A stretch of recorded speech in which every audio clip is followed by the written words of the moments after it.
یہ نفرت ہے، یہ نفرت ہے نا۔ اگر ہم کسی کو دیکھتے ہیں کہ اگر گلی کے کتے کو کوئی مارتا ہے تو کہے مت کر یہ حرکت۔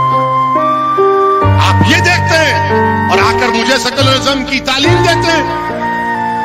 کون سے سیکولرزم کی تم بات کرتے ہو میرے سامنے؟ کون سے؟ وہ جو ہریانہ کا بچہ آج سے 4 سال پہلے حافظ قرآن، جس نے قرآن کو تراویح مکمل کر کے عید کی تیاری کے لیے نئے کپڑے لے کر دلی کو جا رہا تھا تو ٹرین کے کمپارٹمنٹ میں اس کو چاقو سے مارا گیا، اس کے بھائی کو۔ وہ سیکولرزم جو ٹرین کے کمپارٹمنٹ سے نکلتا پلیٹ فارم پر کوئی اٹھا نہیں سکتا، اس کا بھائی زخمی حالت میں اپنے بھائی کو 20 سیڑھیاں اٹھا کر لے کر جاتا ہے، دم توڑ دیتا ہے۔ وہ سیکولرزم۔ اس کے بعد بھی اگر میں اس لیے کہہ رہا ہوں، آپ کو کہہ رہا ہوں، میں مخاطب بھارت کے مسلمانوں سے ہوں، میں مخاطب کوئی سیکولر پارٹی یا بی جے پی RSS سے نہیں ہوں، میں مخاطب آپ سے ہوں۔ اگر میری ایک بات غلط ہے تو آپ مجھے پکڑ لیجیے۔ اسی لیے میں نے کہا کہ بھارت کے سمویدھان میں جو سیکولرزم ہے میں اس کو مانتا ہوں، میں سیاسی سیکولرزم کو اپنی جوتی کی نوک پر بھی نہیں رکھتا ہوں۔ بھارت کا سیکولرزم سمویدھان کا الگ ہے، جو ہمارے مجاہدین آزادی نے خواب دیکھا تھا، جو وہ خود اس پر عمل کرتے تھے، مگر یہ سیاسی پولیٹیکل سیکولرزم دھوکے کے لیے استعمال ہوتا ہے۔ بتائیے آپ میرے عزیز دوستوں اور بزرگوں، یہ سیکولرزم ہے کہ اتر پردیش میں کتنے لوگوں کو گولی ماری گئی؟ کرمنل اگر پکڑے گئے تو 31% گولی ماری گئی، انکاؤنٹر ہوا۔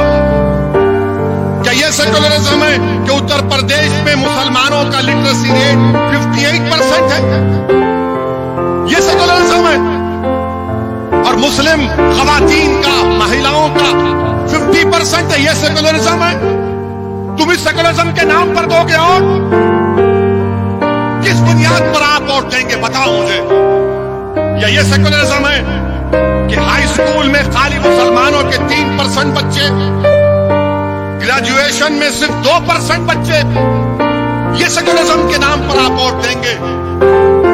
کس بنیاد پر آپ ووٹ دیں گے؟ اگر اتر پردیش اور بھارت کا مسلمان ان چیزوں کو غور نہیں کرے گا، یہ اعداد و شمار کو، ڈیٹا کو غور کر کے صحیح فیصلہ ہوگا۔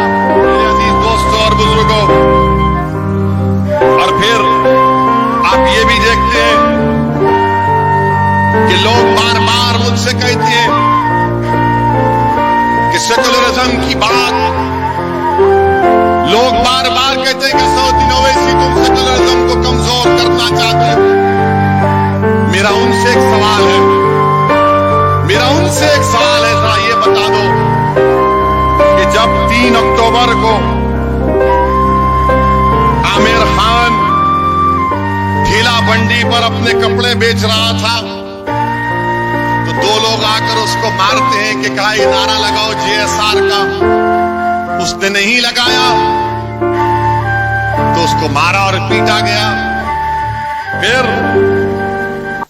ایک لڑکا ہے نیازی، فرمان نیازی، بریلی کا علی گڑھ سے جا رہا ہے ٹرین میں، یہ دیکھ لیا اس کو یہ لوگ جو مسلمانوں سے نفرت کرتے ہیں، بلکہ مسلمانوں سے نہیں بلکہ بھارت سے نفرت کرتے ہیں، وہ بھارت کے سمویدھان سے نفرت کرتے ہیں، وہ بھارت کے پلورلزم، ڈائیورسٹی، بھائی چارگی سے محبت نہیں کرتے، نفرت کرتے ہیں۔ انہوں نے اس فرمان نیازی سے کہا تیرے چہرے پہ داڑھی کیوں ہے؟ تو کرتا پائجامہ کیوں پہنا ہوا ہے؟ اور جب اس بچے نے کچھ نہیں کہا تو اس کے کپڑے پھاڑ دیے۔ پوری ٹرین میں کمپارٹمنٹ میں ہو رہا ہے، یہ کسی علی گڑھ کے کسی گلی کوچے میں اندھیرے میں نہیں ہو رہا ہے، ٹرین میں ہو رہا ہے۔ اس کو مارا اور پیٹا گیا، اس کے عینک کو توڑ دی گئی اور ٹرین میں سب بیٹھنے والے بیٹھ کر تماشا دیکھ رہے ہیں۔ کسی میں اتنی ہمت نہیں ہوئی کہ کیا کر رہا ہے تو بچے کو چھوڑ دے۔